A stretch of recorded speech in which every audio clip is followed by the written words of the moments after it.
The Ministry of Sports has suspended the Wrestling Federation of India Assistant Secretary this evening, hours after he termed the charges levelled against the Federation's president as baseless. The Ministry of Sports has suspended the Federation's Assistant Secretary in its development that comes just mere hours after the official termed the charges levelled against the Federation's president, Brij Bhushan Sharan Singh, who is a BJP MP, as baseless, and questioned the agitating wrestlers for not producing evidence. I beg your pardon. Meanwhile, the grapplers continue to sit in dharna at Delhi's Jantar Mantar, having levelled allegations of sexual harassment and financial impropriety against the WFI chief. Let me go across to Osama for more on this. Osama, this was exactly why protesters and everyone following this story were pointing out you cannot have the WFI chief staying in this position as the head of this federation when he is the one against whom these charges have been levelled against as the federation. Oh, absolutely. And not just the president of the federation, the other members of the federation as well. In fact, the assistant secretary, who in fact came out early in the afternoon and defended the Wrestling Federation of India's president and the federation itself. The Sports Ministry has now in fact suspended the Assistant Secretary of the WFI, Mr. Vinod Tomar. In yet another decision, the Sports Ministry has issued an order to suspend the Assistant Secretary with immediate effect to ensure proper functioning of the WFI. And this has been done in view of the direction to suspend all activities immediately. The Sports Ministry has asked the WFI to also cancel the ongoing ranking tournament in Gonda in UP. Remember, Gonda is where the Wrestling Federation of India's president, Brij Bhushan Sharan Singh, he was present there, and this is from where he was supposed to do his press conference yesterday, but which has now been shifted to the 22nd of this month. The ministry has also directed the WFI to return the entry fees that has been charged to the participants for the ongoing event. The Ministry of Sports has communicated to the Wrestling Federation of India on Saturday that in view of the government's decision to appoint an oversight committee to investigate the various allegations raised by these athletes against the federation, the WFI will suspend all ongoing activities with immediate effect. Unless the oversight committee is formally appointed, which has already been done and takes over the day-to-day functioning of the WFI. But the important thing, like you mentioned, Sarah, is the fact that people who have been running the federation, be it on any level, they can't be a part of the federation while the committee takes its charge and tries to find out exactly what is going on and takes care of all the sexual harassment allegations that have been made against the federation, and make sure that there is a proper way to conduct the process. All right, thanks Osama for that explainer there. We'll come back to that story, but moving on to other stories of the day, the centre has ordered Twitter and YouTube to take down links of a BBC, the British Broadcasting Corporation documentary on the 2002 Gujarat riots and Prime Minister Narendra Modi. That's what sources have said. Many tweets and YouTube videos of the documentary titled India, the Modi Question no longer appear on micro-blogging and video sharing websites.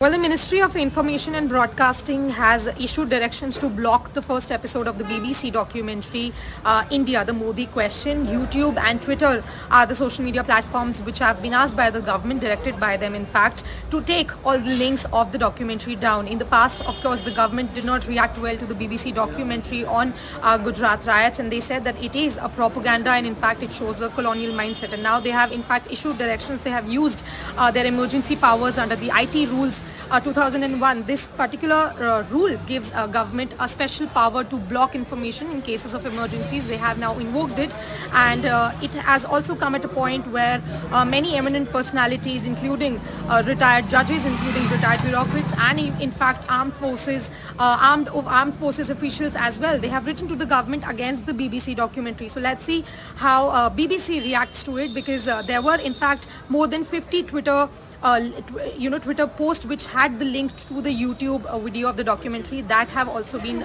directed to be taken down, and YouTube and Twitter, according to sources, have complied to the government direction. So let's see how the government reacts further as far as that BBC documentary is concerned.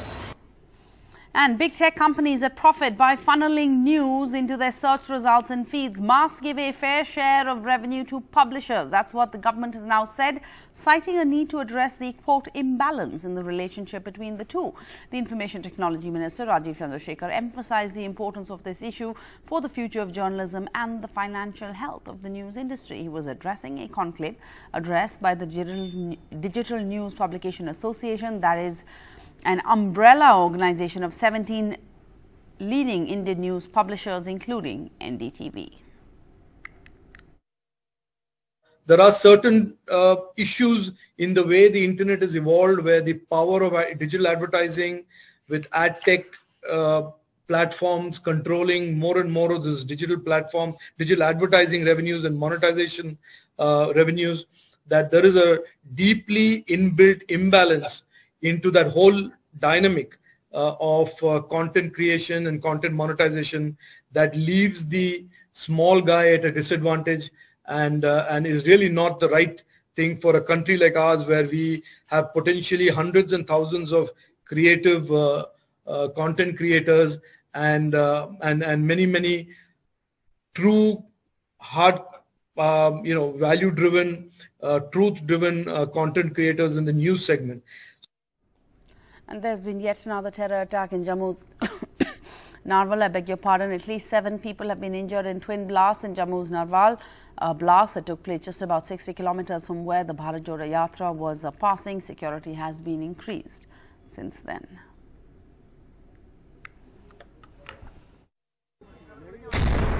As people were examining the first of 2 blasts this morning, a second blast on camera.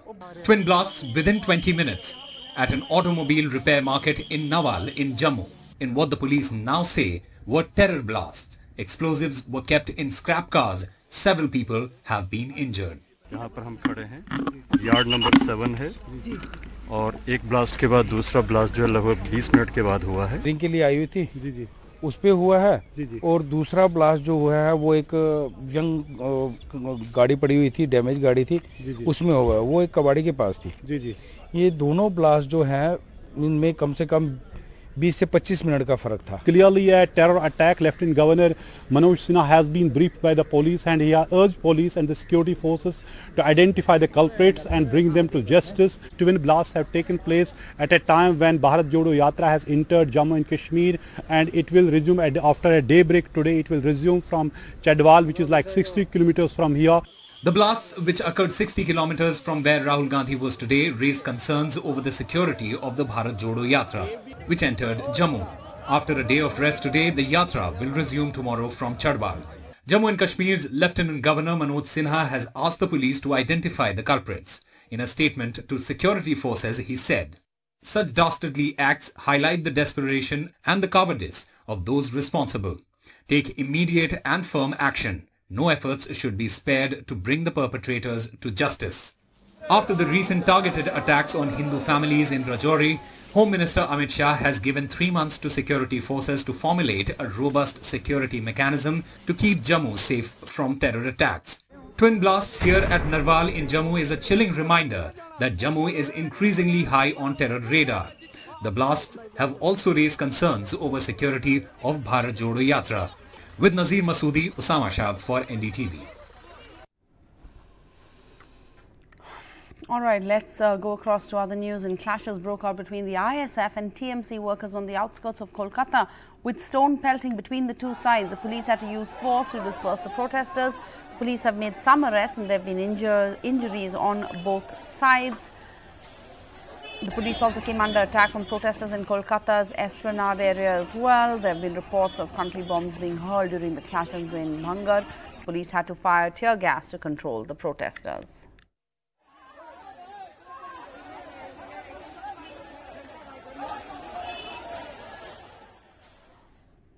Now take a look at these horrific visuals. An elderly cyclist, 70 years old at least, who skidded and fell on the road, was then hit several times with batons by police constables because he was blocking traffic. According to them, he hadn't picked up his cycle quickly enough. A video of the assault in broad daylight in Bihar's Kaimur district has been shared widely on social media.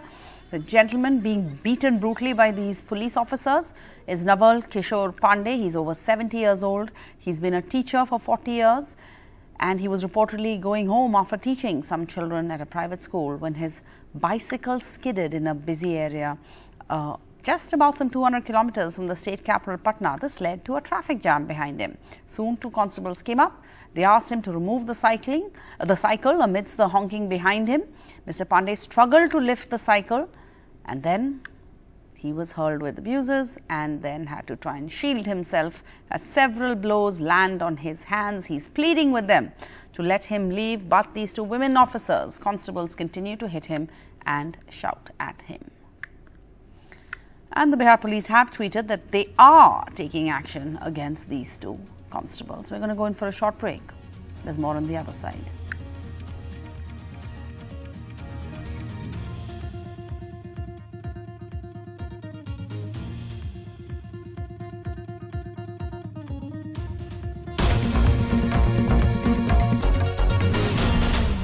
Welcome back. Now, the Indian and French navies held the 21st edition of the bilateral naval exercise Varuna, and the joint exercise was conducted from the 16th to the 20th on the western seaboard, and it witnessed advanced tactical maneuvers, surface firings and other maritime operations.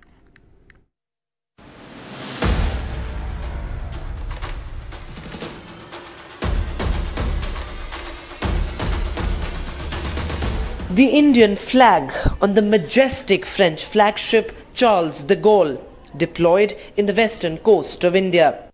A defining moment in Indo-French cooperation amid a turbulent time for global security.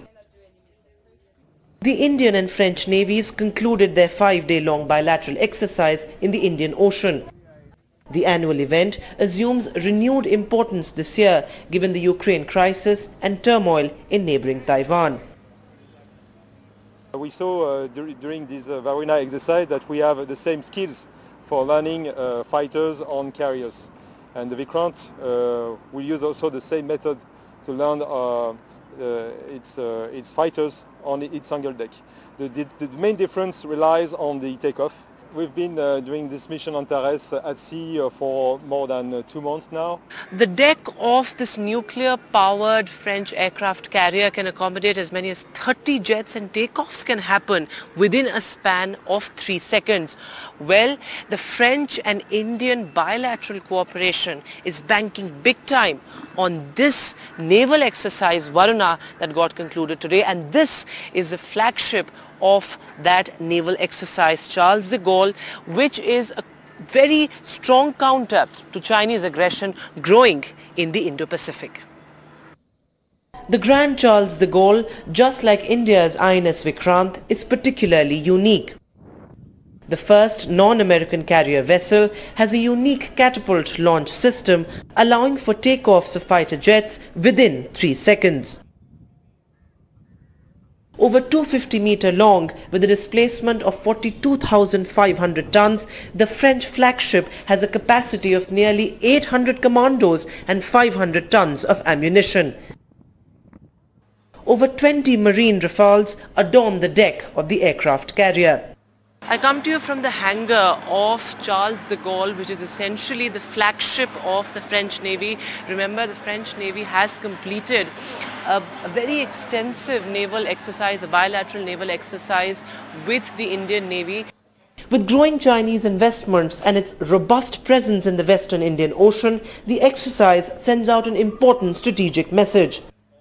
We are doing this Varuna exercise with our Indian friends, but we are also operating in Indian Ocean with other allied and partners. And in some way it's an interesting message for those who could imagine that we are not united.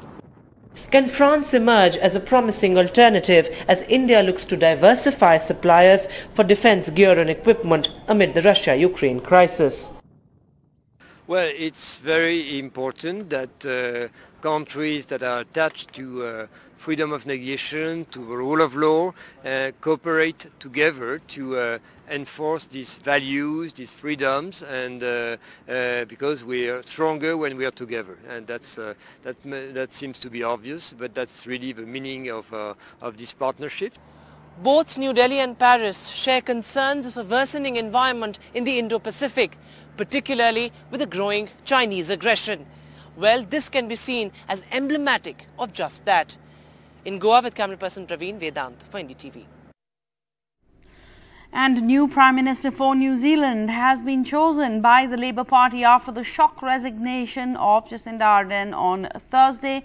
Chris Hipkins, the Minister for Education and Policing and one of the primary architects of the COVID response, was nominated uncontested by the party caucus on Saturday morning after efforts by senior MPs to achieve a consensus and secure a smooth transition.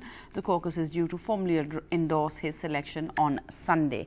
44-year-old Hipkins must still garner an endorsement from his Labour Party colleagues, but that seems just a formality now. An official transfer of power will come in the days to follow.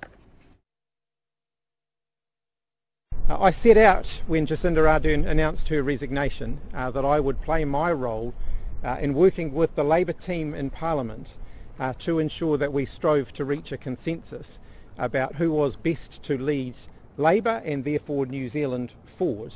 And I am absolutely humbled and honoured that in those conversations I have had incredibly strong support from my caucus colleagues, my Labour team, and that consensus has emerged, and they have indicated that they will support me to be the party's next leader and therefore the next Prime Minister.